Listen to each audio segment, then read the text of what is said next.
Perceptibly simple.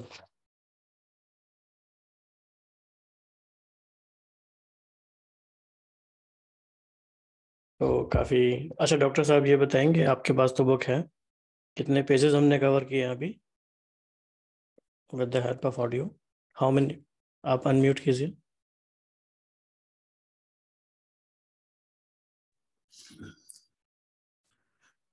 हाँ, हमको पता नहीं था कि इस पर चर्चा होगी। हम ज्यादा पढ़े अच्छा, नहीं है, लेकिन नहीं, आपको ये बताना है कि आपके पास जो बुक है उसमें जो लॉ ऑफ प्रैक्टिस टॉपिक है कितने हाँ। पेजेस में कवर हुआ है, मतलब अभी हमने कितने पेजेस सुन लिए हैं? अच्छा, हम देख लेते हैं। जी, देख लीजिए आप आराम से। 30। मीनवाइल हेमा कैसा रहा? हाँ जी सर, बहुत अच्छा रहा। हम्म। तो क्या? हेमा ने एक क्वेश्चन पूछा था लास्ट मंथ या लास्ट टू लास्ट मंथ की कंसिस्टेंसी कैसे लानी है। आई थिंक उसका आंसर मिला। राइट।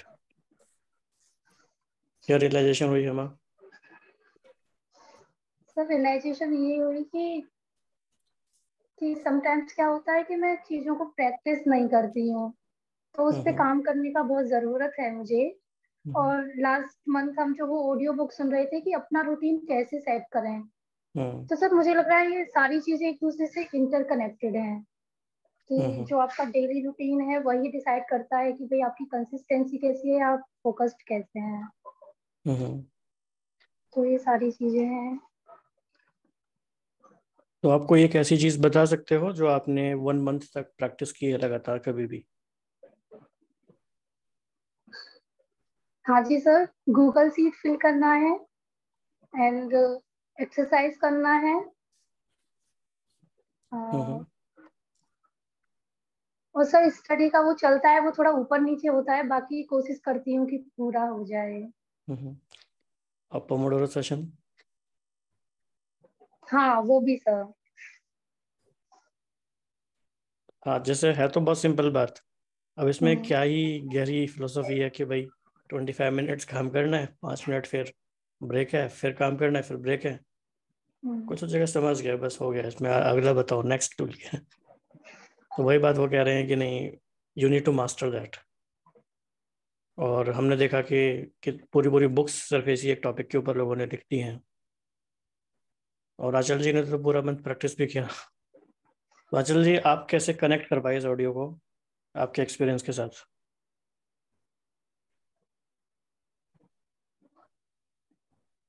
वही बैकग्राउंड में वो सब बातें चल रही थी जिनकी हम प्रैक्टिस करते हैं और कैसे उसका रिजल्ट मिलता है। दो बातें उधर ने मेल नहीं कहा, एक तो हमें प्रैक्टिस पे फोकस करना है और प्रैक्टिस में भी राइट वे यानी कि सही विधि से और कंसिस्टेंट।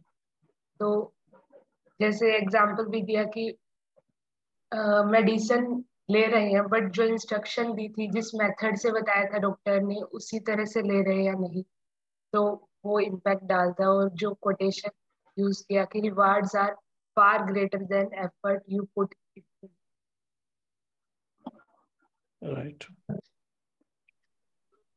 जी। वैशाली जी, आपको शेयर करना चाहेंगे?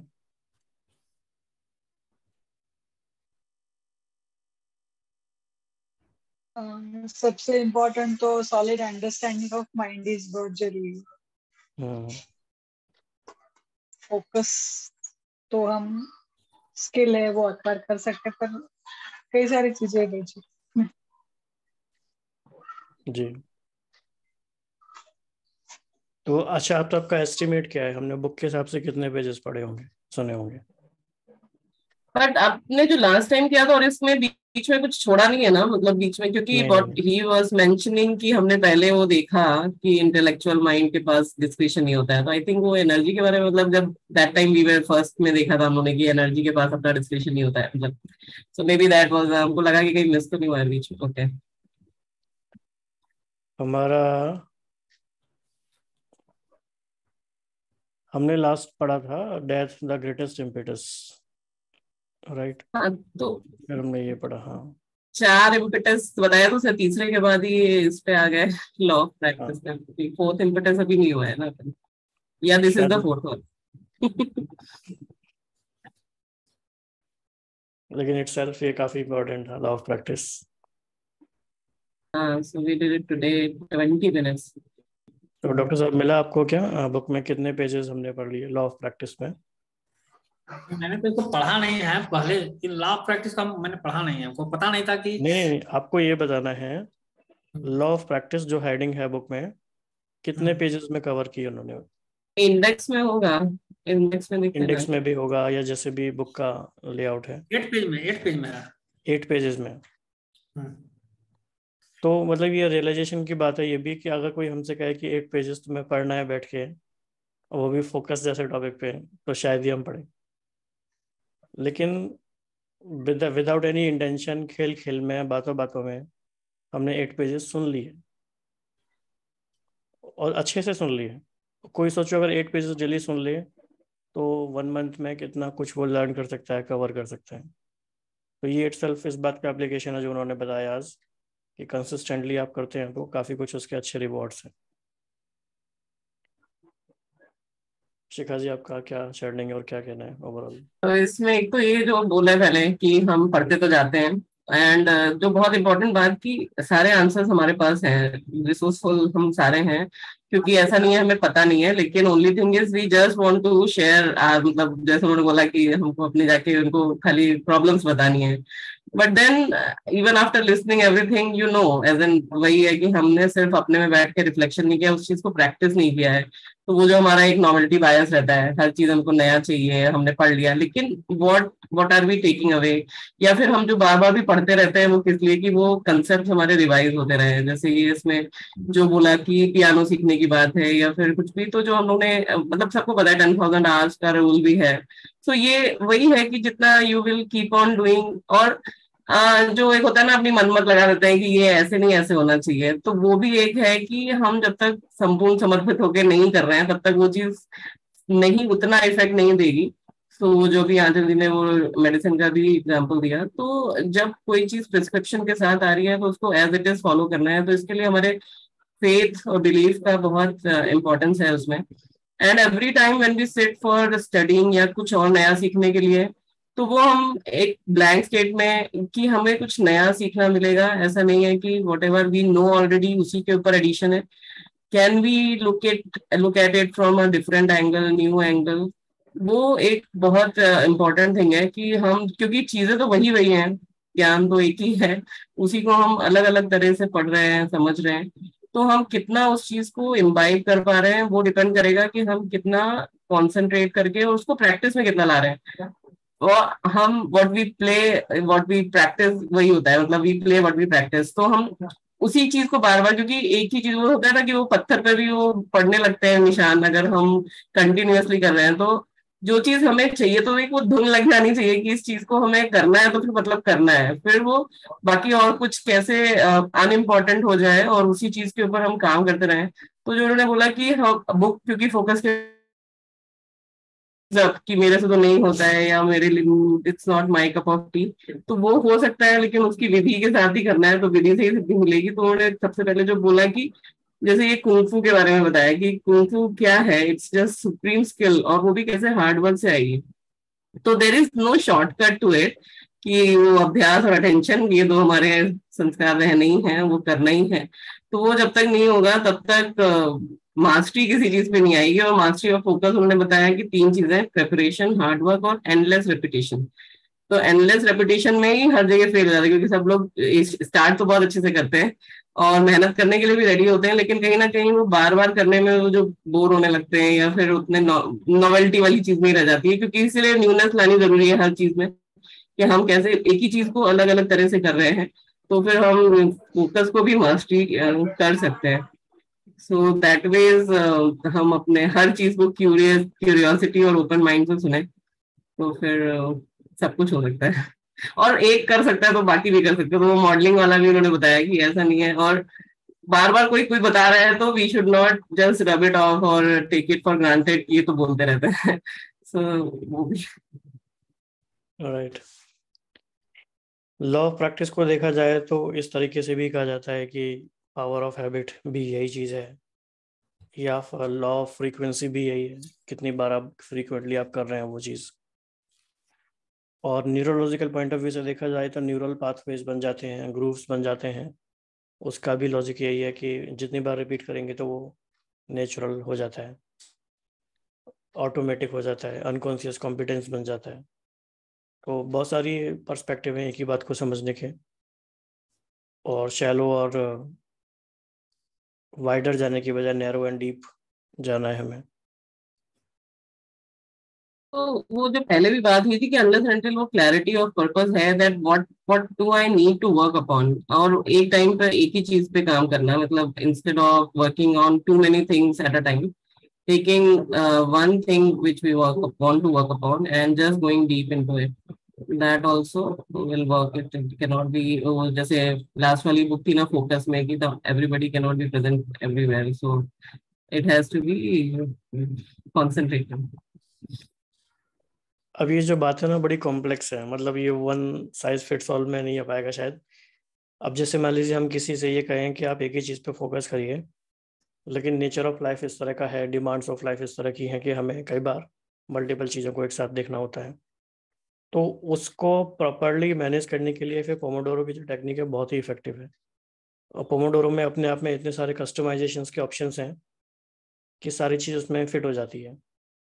मतलब कि ये कहा जा रहा है कि एटलीस्ट आपको 25 मिनट तो एक टास्क को देने ही हैं, अगर आप थोड़ा सा भी क्वालिटी वर्क करना चाहते हैं तो। कुछ भी उससे भी अगर ज़्यादा बार बार हम स्विच कर रहे हैं तो फिर हम ये कहना ही छोड़ दें कि भाई हमें फोकस लाइफ में होना है, फिर तो वो नहीं है। और फिर कोई ये कहता है कि नहीं नहीं हमारा काम तो इस तरह का है कि 25 मिनट से ज़्यादा लगते हैं, तो उन्होंने कहा कि आप 4 साइकिल्स कर लो, सॉरी 4 पोमोडोरो सेशन कर लो, यानी 1 साइकिल कर लो, तो एटलीस्ट आप 2 घंटे तो किसी चीज़ को दे रहे हैं। तो आंसर हर चीज़ के हैं, लेकिन कई बार उतने सिंपल नहीं होते कि वो प्लेटर पे मिल जाए। थोड़ा सा प्रैक्टिस करके टाइम देखिए करना होता है, तब समझ में आता है, मज़ा आता है। So the main thing is कि उसको सबकॉन्शियस तक लेके जाना है, और वो तभी होगा जब हम बार बार रेपिटेशन करते रहेंगे, और वो तभी नेचुरली नेचुरल तभी बनेगा जब हम बार बार राइट। तो आप सबको याद आ रहा है आपकी लाइफ में कौन कौन सी ऐसी चीज़ें हैं जिस पे आपने काफ़ी लंबे टाइम तक प्रैक्टिस की है और नेचुरल बन गया हो?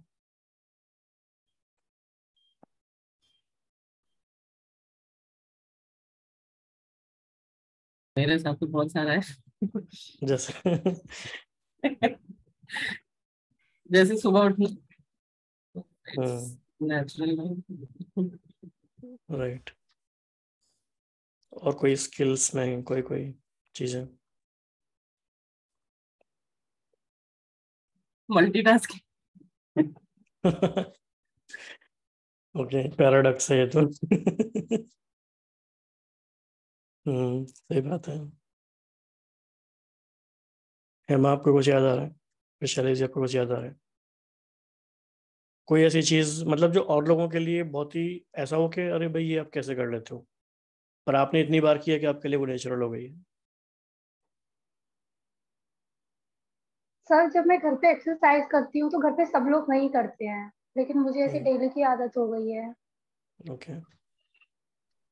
और एक पेंटिंग बनाना है कि जब मैं बनाती हूँ तो लगता है कि भाई आप कैसे बना लेते हो, तो ये सारी चीजें हैं, तो ये मेरी प्रैक्टिस में आ गई हैं। ओके। और किसी का? आंचल जी आपका कुछ और ऐसे? Mind mapping? Mind mapping, pomodoro, minutes minutes बनाना, मिनट, ऑडियो रिकॉर्ड करना और टाइम ट्रैकर फिल करना। हम्म। एक पोमोडोरो रीडिंग को रोज देना, ये भी नेचुरल। एक पोमोडोरो किसको? रीडिंग के लिए। रीडिंग के लिए, हाँ। रीडिंग भी, जैसे रीडिंग इटसेल्फ। डॉक्टर ओम आपको शेयर करना चाहेंगे? मेरा बुक रीडिंग बहुत है, बहुत करते हैं। बुक रीडिंग और गार्डनिंग? हाँ, गार्डनिंग एग्जैक्टली।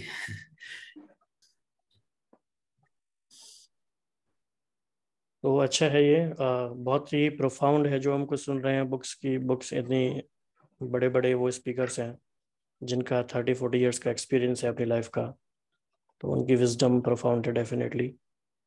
और बहुत कम एफर्ट में काफ़ी कुछ समझ लेते हैं, और फिर डिस्कशन हो जाता है तो और भी अच्छे से काफ़ी चीज़ें कनेक्ट हो जाती हैं। हाँ जी,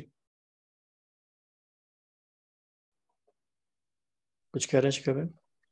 दंडपानी के गुरु कौन थे? इतनी कोई बार ये मॉन्क मेंशन। कोई मॉन्क होंगे शायद किसी मॉनेस्ट्री में, ऐसे तो पता नहीं एग्जैक्टली, बुक में शायद मेंशन किया हो। आई ट्राई डाउनलोडिंग ये बुक, कहीं से मिली नहीं। मुझे भी नहीं।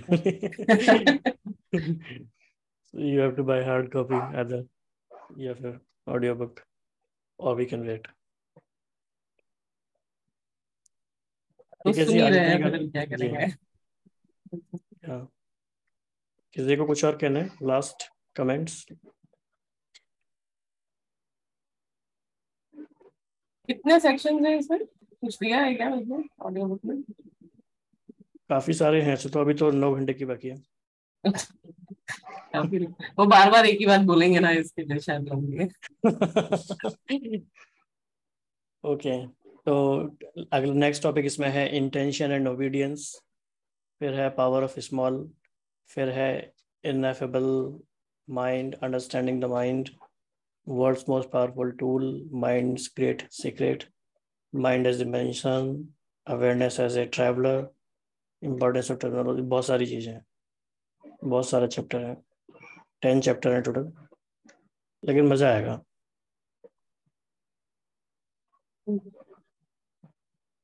तो देखते हैं आगे क्या होता है। ठीक है जी, thanks for joining so far.